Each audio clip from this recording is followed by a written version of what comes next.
लक्की और यास्मीन वॉशरूम से निकल कर के भूमिका के पास आ गए थे। जैसे ही उसने लक्की को देखा, भूमिका फिर से झल्ला गई और बोली, अरे यार, तुम बहुत बड़े पागल हो। मैंने तुम्हें कहा था ना, वेटर को बुलाओ, और तुम उसको बुलाने के चक्कर में तुम खुद गायब हो गए। इतनी देर कहाँ लगा दी तुमने? भूमिका ने लक्की की ओर देखते हुए कहा। इससे पहले कि वो आगे कुछ कह पाती या लक्की उसे कुछ कह पाता, यास्मीन बीच में आई और बोली, भूमिका, ये तुम क्या कह रही हो? वो भूमिका के ऊपर चिल्ला गई और उसे घूर कर देखने लगी। फिर वो लक्की की ओर देखकर मुस्कुराते हुए बोली, हाँ लक्की, बैठ जाओ। ये फ्रूट्स और मिठाई काफी टेस्टी लग रहे हैं, तुम खुद खाकर देखो ना। जैसे ही उसने बोलना खत्म किया, यास्मीन ने खुद एक चम्मच उठाई और उससे थोड़ी सी मिठाई निकालकर लक्की की प्लेट में रख दी। अरे वाह, तुमने तो अभी से ध्यान रखना शुरू कर दिया, क्या बात है? भूमिका ने उसे छेड़ते हुए कहा। उसे लग रहा था कि यास्मीन लक्की को फंसाने के लिए उसके साथ ऐसा व्यवहार कर रही थी, लेकिन उसे मालूम नहीं था कि उन दोनों के बीच में अभी क्या बात हुई थी। उन तीनों ने उसके बाद खाना पीना शुरू कर दिया था। भूमिका को पहले से ही लक्की के साथ रहने की आदत थी, इसलिए वो उसे ज्यादा भाव नहीं दे रही थी और ना ही उसे बोलने का ज्यादा मौका दे रही थी। वहीं यास्मीन उसका अच्छे से ख्याल रख रही थी। इधर यास्मीन भूमिका को लक्की के साथ ऐसा व्यवहार करते देख काफी नाराज हो रही थी। उसे अंदर ही अंदर काफी बेचैनी हुई जा रही थी। अरे पागल, तुझे पता नहीं है तू क्या कर रही है? जिस आदमी को ऐसे तू कुछ भी मुंह उठाकर बोले जा रही है ना, वो कम से कम 10 जिंदगियां सुकून से जी सकता है। वो मेरे को, तेरे को और दोनों को 7 जन्म के लिए ना नौकरी पर रख सकता है, और तू ऐसे आदमी से ऐसे बातें कर रही है। यार, ये कैसी लड़की है? यास्मीन ने मन ही मन अपने आप से कहा। उसे लग रहा था कि उसकी बहन को मालूम नहीं था कि वो आग से खेल रही थी। अगर उसने लक्की को इस वक्त जरा भी नाराज कर दिया तो इसका अंजाम उसे क्या भुगतना पड़ेगा, इसका अंदाजा खुद भूमिका को नहीं था। अपना नाश्ता खत्म करने के बाद भूमिका ने अपना मुंह पेपर नैपकिन से साफ किया और लक्की की ओर देखते हुए पूछा, लक्की, तो तुम्हारा मेरी बहन के बारे में क्या विचार है? अच्छी है, ये काफी अच्छी है, लक्की ने सपाट लहजे में कहा। उसकी आवाज में कहीं कोई भाव नहीं थे। यास्मीन उसके लिए मन ही मन मिठास महसूस कर पा रही थी और उसके शरीर में लक्की को देखते ही एक सिहरन सी उठ गई थी। लक्की का उसके ऊपर अच्छा इंप्रेशन पड़ गया था, और अगर उसका भी लक्की के ऊपर अच्छा इंप्रेशन पड़ गया तो वो कभी उसको अपने से दूर नहीं जाने देगी। तुम गधे के ना गधे ही रहोगे। दिख नहीं रहा मेरी कजिन कितनी अच्छी है और तुम्हें कितनी आसानी से इसका बॉयफ्रेंड बनने का मौका मिल रहा है, और इसके अलावा क्या चाहिए तुम्हें? भूमिका ने फिर से जलती हुई आग में हाथ डालने की कोशिश करते हुए कहा और फिर खुद ही बात पर हंसने लगी। भले ही उसे ऐसा लग रहा था कि यास्मीन लक्की को अपना बॉयफ्रेंड की तरह इस्तेमाल कर रही थी, लेकिन उसे मालूम नहीं था कि लक्की उसके साथ कुछ ज्यादा दिन तक नहीं रहने वाला था। तुमने देखा मेरी बहन का लाइफस्टाइल कितना हाई क्लास है। अगर मैं सही शब्दों में कहूं ना तो अंधे का निशाना सीधा सोने की मुर्गी पे लग गया है। तुम्हें मालूम है कि तुम्हारी लिमिट क्या है? उसके बाद भी तुम इतना भाव खा रहे हो, भूमिका ने कहा। जैसे ही उसने अपनी बात खत्म की, वो हंसते हुए यास्मीन की ओर देखने लगी। वो उसे अपने आंखों से ये दिखाने की कोशिश कर रही थी कि वो उसकी लक्की के सामने कितनी बड़ाई कर रही थी। वो सोच रही थी कि अगर वो पहले से लक्की को उसकी और लक्की के बीच का अंतर दिखा देती तो उसकी बहन के लिए लक्की को कंट्रोल कर पाना काफी आसान हो जाता। अब क्योंकि वो उसकी बहन की मदद कर रही थी तो उससे ये उम्मीद भी हो रही थी कि उसकी बहन उसकी तारीफ करे, लेकिन उल्टा उसकी बहन उसकी तारीफ करने के बजाय एक जोरदार मुक्का मारने की सोच रही थी। वो देख रही थी कि भूमिका की किस्मत बहुत अच्छी थी, वरना अगर लक्की की जगह कोई और होता तो वो अभी तक भूमिका को अच्छा खासा सबक सिखा चुका होता। लक्की उन दोनों बहनों के बीच होते आंखों के इशारों को देखकर बस हंसे जा रहा था। उसे समझ नहीं आ रहा था कि वो इन दोनों के सामने रिएक्ट कैसे करे। भूमिका, ये कैसी बेहूदगी की बातें कर रही हो? प्लीज इस तरह की लैंग्वेज यूज करना बंद करो तुम, यास्मीन ने भूमिका की ओर गुस्से से देखते हुए कहा। भूमिका को समझ नहीं आ रहा था कि आखिर उसके साथ ऐसे बिहेव क्यों कर रही थी। लक्की को इम्प्रेस करने के लिए 1-2 बार काफी था, लेकिन यास्मीन तो अब उसे हर बात में ही टोके जा रही थी। वो तो चाह रही थी कि वो दोनों ही मिलकर लक्की का मजाक उड़ाए, लेकिन उसकी बहन तो उसका साथ ही नहीं दे रही थी। लगता है ना कि मेरी बहन को तुमसे प्यार हो गया है, इसलिए वो बार बार मुझे टोके जा रही है। लेकिन ऐसा नहीं है कि कल से ये बोले और तुम इससे टोकना शुरू कर दो। समझे? देख लो कितनी केयरिंग बंदी मिली है तुम्हें। इससे लड़ने की झगड़ने की तुम्हें बिल्कुल भी जरूरत नहीं है। अगर ये तुम्हें कुछ कहे तो सुन लेना, जवाब मत देना कि अगर तुम्हें मारे भी ना तो मार खा लेना। पलट कर जवाब मत देना। भूमिका ने फिर से लक्की पर निशाना साधते हुए कहा। ये सुनते ही यास्मीन का गुस्सा और बढ़ गया। उसकी शक्ल देखकर भूमिका ने सफाई देते हुए कहा, मेरा मतलब है कि अगर तुम्हारे और मेरी बहन के बीच में अगर कुछ चल रहा है तो इसका ये मतलब नहीं कि तुम मेरी बहन के साथ कुछ भी कर सकते हो। तुम मेरी बहन को आंख उठाकर भी मत देखना। इसको टच करना तो बहुत दूर की बात है। भूमिका ने सफाई देने के चक्कर में बात को और ज्यादा बिगाड़ दिया था। उसे समझ नहीं आ रहा था कि वो क्या बोले जा रही थी। जब यास्मीन ने उसके मुंह से ये सब कुछ सुना तो उसे इतना गुस्सा आया कि उसका खून उबलने लगा। उसका सारा खून उसके दिल से होते हुए उसके शरीर में जा पहुंचा था और उसका चेहरा बिल्कुल लाल पड़ गया था।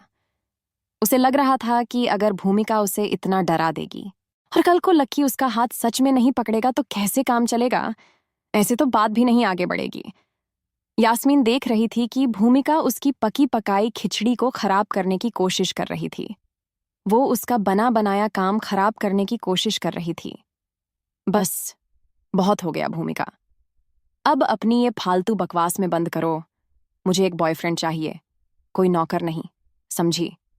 इतनी क्या बकवास किए जा रही है तू? उस वक़्त से कि यास्मीन का गुस्सा उसकी जुबान पर आ गया था। भूमिका को तो इस बात की भनक तक नहीं लगी कि अचानक ही उसकी बहन को उसके ऊपर इतना गुस्सा क्यों आ गया था। लेकिन बड़ी बात यह थी कि भूमिका को लगा कि वो मजाक कर रही है, इसलिए वो इसके बाद भी नहीं रुकी और आगे बोली, भले ही तुम मेरी बहन के बॉयफ्रेंड हो, लेकिन फिर भी तुम अपनी हद में ही रहना। उसके पर्सनल स्पेस में ज्यादा घुसने की कोशिश मत करना। क्या मतलब है तुम्हारा? मैं कुछ समझा नहीं, लक्की ने पूछा। मेरा मतलब है कि तुम हो एक नंबर के गधे। ठीक है, भले ही मेरी बहन को भी तुमसे प्यार है, लेकिन इसका मतलब ये नहीं कि उससे उसकी आजादी छीन लोगे तुम। अगर उसे लगा कि उसे किसी और में इंटरेस्ट है और वो उसे अच्छा लगता है तो वो उसे भी डेट पर ले जा सकती है। ये भी हो सकता है कि कभी मेरी बहन किसी और इंसान का हाथ पकड़ ले, उसे गले लग जाए या फिर किस कर ले, लेकिन तुम इस बारे में ना कुछ नहीं कह सकते। अगर वो बाद में तुमसे ब्रेकअप भी कर लेती है तो भी तुम्हें खुशी उसके साथ ब्रेकअप करना पड़ेगा, समझे? भूमिका ने साफ शब्दों में अपनी बात रखते हुए कहा। उसने दूसरे शब्दों में ही सही, लेकिन कम से कम ये बात लक्की को समझा दी थी कि आगे यास्मीन किसी और के साथ भी जा सकती थी और इसके लिए वो लक्की का सिर्फ और सिर्फ इस्तेमाल कर रही। उसे मालूम था कि यास्मीन तो अभिजीत के साथ फरार होने वाली थी, इसलिए ये बात लक्की को जितनी जल्दी समझ आ जाए उसके लिए उतना जल्दी अच्छा था। अच्छा, तो लीडर, आप ये कहना चाह रही हैं कि मैं आपकी बहन के साथ एक रिलेशन में रहूं और मैं उसे टच भी नहीं कर सकता, जबकि दूसरा मर्द जिसका कि आपकी बहन के साथ रिलेशन भी नहीं है वो उसे किस भी कर सकता है। और उससे एक बड़ी बात यह है कि अगर वो मेरे सामने ऐसा कुछ करता है तो मैं उसे कुछ भी नहीं कह सकता। क्या ये कहना चाह रही हैं आप? लक्की ने अपनी आंखों को थोड़ा सा पैना करते हुए पूछा। क्या बात है? तुम्हें तो पूरी बात जल्दी ही समझ में आ गई। मैं तुम्हें यहीं समझाने की कोशिश कर रही थी।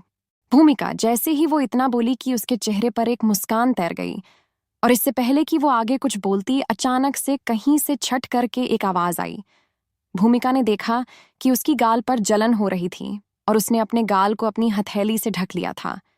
यास्मीन से रहा नहीं जा रहा था और उसने एक जोरदार थप्पड़ जड़ दिया था भूमिका को। जैसे ही उस थप्पड़ की आवाज आई, सब लोग यास्मीन की टेबल की ओर नजर घुमाकर देखने लगे। यास्मीन सच में घबरा गई थी। अब उसे और बर्दाश्त नहीं हो रहा था।